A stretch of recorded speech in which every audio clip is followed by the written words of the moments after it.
Hello, this is GOSU. I first want to announce that I may have a really good news coming up in 3 days or so. So stay in tune to see what that's about. And anyhow, today I just wanted to talk about most anticipated KVK perhaps of all time. That is the KVK that's coming up in Siege of Orleans with 1960 and 2377. It looks like the allies have been decided. It looks like they're gonna be fighting top versus bottom.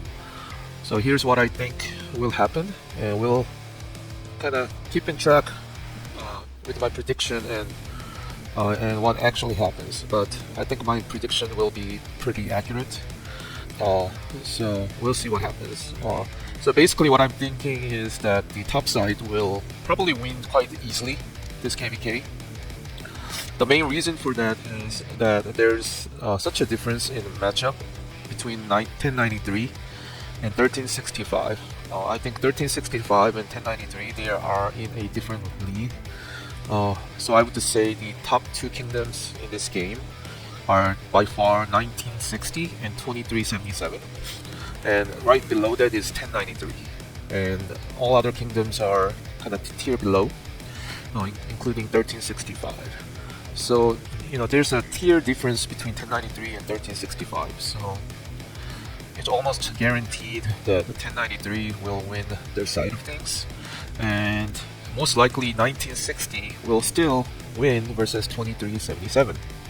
So, if we analyze each camps one by one, I think 1960 is the strongest kingdom. And then after that is 2377.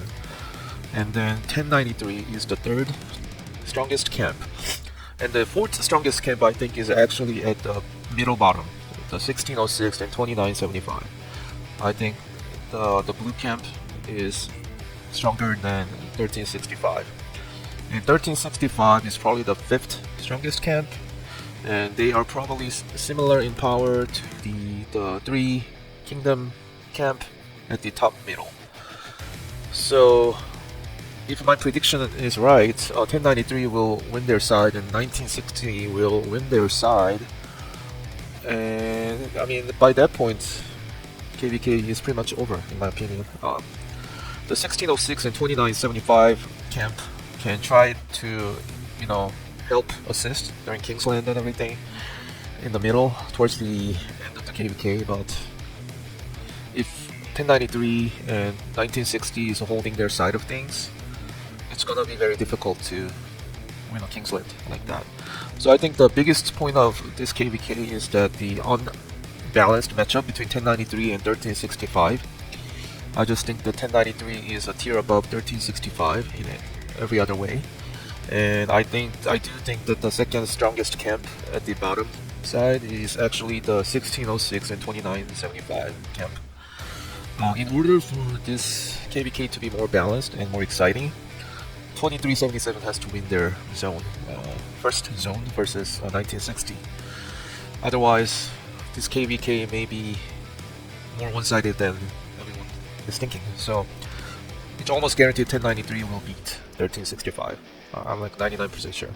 So we have to make sure that 2377 wins their zone, and in the middle it may be even fight in Kingsland. But that's what I think, at least. I wish I could have joined this KVK because I could have done a lot in this KVK. I am sure that there will be a lot of fights, and I'm looking forward to a lot of content that are gonna be made in this KVK. I hope everyone enjoys this KVK. Make Rise of Kingdoms great again, guys.